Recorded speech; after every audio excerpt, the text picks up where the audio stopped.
8:34 de la mañana, estamos de retorno en Altavoz, en Vital, también estamos en las plataformas digitales de Tribu Televisión. Estamos conversando con Enrique Valderrama, analista político, militante del Partido Aprista Peruano. Antes de la pausa, Enrique Valderrama, estuvimos conversando sobre la situación del oro y del cobre. Decías que el valor del cobre a nivel internacional ha descendido 20%. Esto sí nos afecta muchísimo. Sí, definitivamente. Y hay otra noticia que alguna vez hemos comentado aquí, y es que los chinos han encontrado pues un yacimiento gigantesco, probablemente el más grande, uno de los más grandes en el mundo. Con lo cual, siendo evidentemente nosotros muy relacionados al tema del cobre, además teniendo la potencialidad de haber aprovechado este superciclo, este boom del cobre, que no ha sido aprovechado del todo, por cierto. Yo recuerdo cuando estaba Alan García, una de las principales cosas que alentaba alrededor de la inversión era decir, nosotros podemos llegar a ser los primeros productores mundiales, podemos pasar a Chile, podía ser un objetivo nacional. Y hoy día, lamentablemente, por dejarse estar, hemos pasado más bien al tercer lugar, nos ha superado el Congo. Así es. Por lo tanto, hay que... ¿Por culpa de quién? Por culpa de la gente que evidentemente no ha sabido aperturar adecuadamente el mercado, cerrar a las inversiones. Yo creo que hay una mirada retardataria de parte de la izquierda marxista que sin duda pues ha generado este tipo de cosas, que empezó con Humala. Porque Humala cambió el esquema y dijo, no hay que crecer para incluir, hay que incluir para crecer. Claro. Entonces, ¿cómo tú repartes una torta entre más y no la haces crecer? Y es cuando Humala dejó el perro al hortelano, ¿no? Eso fue en el gobierno. Lo de Humala viene ya después. Él cambia el enfoque tanto del tema supuestamente económico, social, y el resultado es que la pobreza empezó a reducir su velocidad, y con Kuczynski finalmente empieza a crecer. Hasta hoy día hemos pasado un escenario de casi 20% de pobreza a uno de 30%, 31% de pobreza. ¿Y qué tanta responsabilidad tienen las fundamental. ONG izquierda que son antimineras?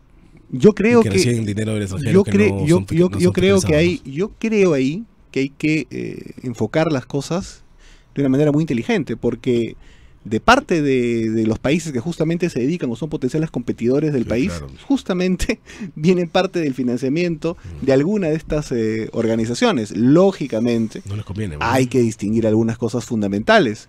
Evidentemente también hay que hablar de los temas ambientales, en el caso que ameriten en algunas localidades donde no se han cumplido los estándares, y hay que evidentemente respetar eso, sin duda. Pero repito aquí, el mayor problema, los mayores desafíos ambientales y laborales hoy día en el espectro minero están más bien en la formalización de los pequeños que en los grandes, que ya están elevando sus estándares y su tecnología, incluso yendo a automatización y una serie de cosas.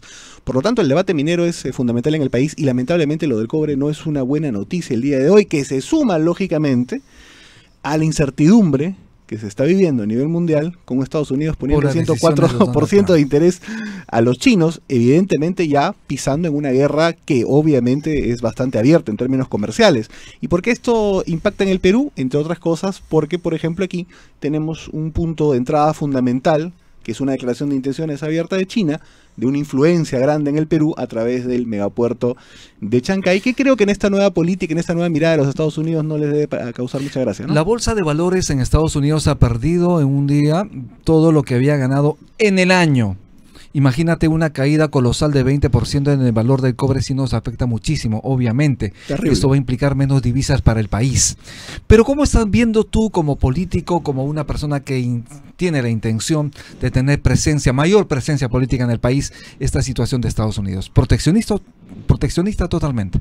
Yo creo que el señor Trump me parece, está haciendo una jugada o una movida muy arriesgada. No creo que necesariamente el volverse aislacionista al nivel que lo está haciendo, y hoy día diciendo, bueno, si los aranceles pues les afectan, pueden mudar sus industrias aquí, ¿no? ¿Qué es lo que quiere? ¿Qué es lo que quiere? Obviamente, está impulsando hacia eso. Pero yo no sé si finalmente eso no va a generar otro tipo de alineamiento comercial en el mundo.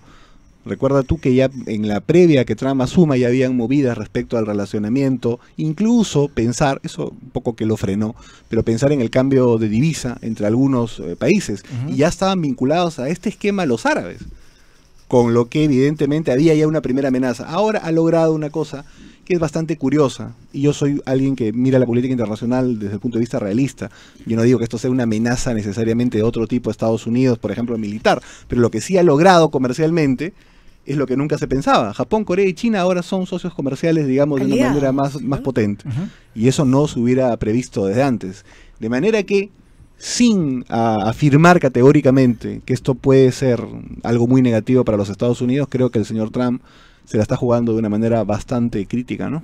Efectivamente. Esto significa en todo caso que, como ha movido todo el damero, todo el ajedrez internacional, obviamente nos está afectando. Pero hay oportunidades.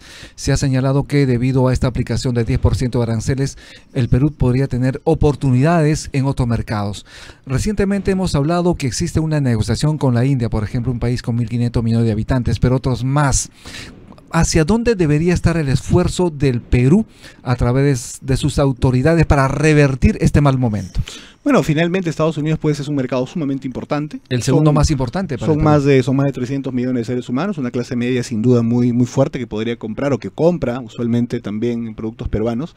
Me preocupa mucho en ese esquema la agroexportación, el tema del cobre también, pero lógicamente hay una necesidad de buscar nuevos mercados. Estamos más o menos conectados con China. Hay que evaluar ahí algunas circunstancias, hay que conectarnos con el resto del mundo, importante y fundamental va a ser sin duda la India, pero quiero decir algo, yo soy un entusiasta de una conexión más potente con la India, 1.400 millones de seres humanos, está creciendo 6.8%, pero creo que hay que ir a un esquema mucho más abierto y claro con la India, debemos ir a un TLC con la India, pero me parece sospechoso, extraño, preocupante, que antes de firmar un TLC, hay un tema arancelario respecto al arroz indio que acaba de pasar ahora y no sabemos por qué.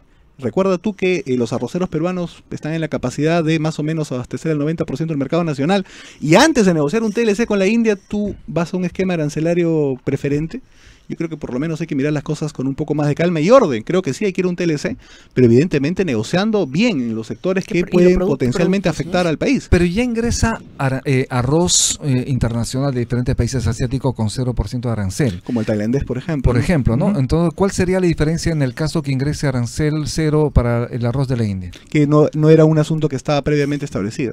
Ajá. Y me parece que si estamos negociando un TLC, se está sorprendiendo. ¿Por qué vamos a tomar un paso económico de esa naturaleza antes del TLC? Que lo englobaría todo y evidentemente tendríamos una negociación inteligente y estratégica por sectores. Por ejemplo, hay un debate de la agenda social importante respecto al costo de los medicamentos. Yo creo que la industria farmacéutica india podría aportar viniendo al Perú de una manera muy interesante. Con mucha tecnología debate. Además, claro. Tienen mucha tecnología. Acá hay un duopolio, lógicamente, en el tema farmacéutico, ¿no? Respecto al tema de seguridad ciudadana, que es un tema que nos preocupa a todos, es un tema del diario, mueren choferes, cantantes, ciudadanos, vendedores, microempresarios, todos en manos de la delincuencia. Hay algunos congresistas como Cueto que dice que hay que declarar al Perú como un estado de sitio y esto en referencia a la muerte de estas 3 personas que han sido ultimadas a cortos pasos de donde estaba la policía y los militares, porque no podían disparar. Yo creo que hay que tomar las medidas más severas posibles. Dentro de eso, definitivamente hay que ser radical.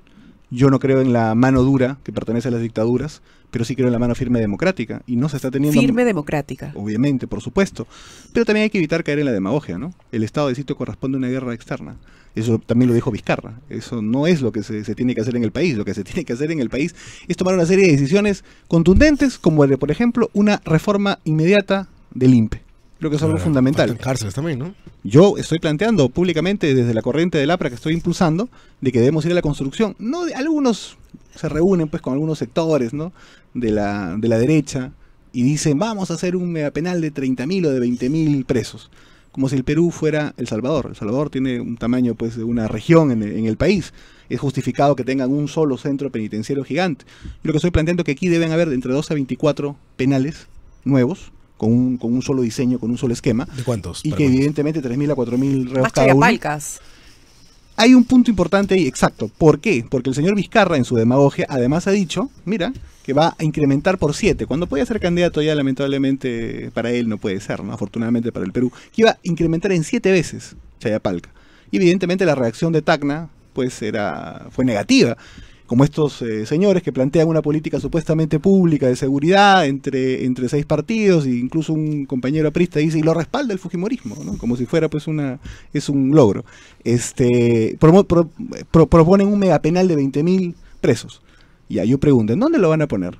¿Qué va a decir La Libertad si lo quieren poner en La Libertad? ¿Qué va a decir Tacna si lo quieren poner en Tacna? ¿Qué va a decir Ica si lo quieren poner en Ica? Nadie va a querer ser la región de los presos, Yo creo ¿no? que hay que ir a un esquema de penales de entre 3.000 a 4.000, 2 o 24 a nivel nacional, y que en esta primera etapa esos penales tengan administración privada mientras reformamos profundamente el INPE.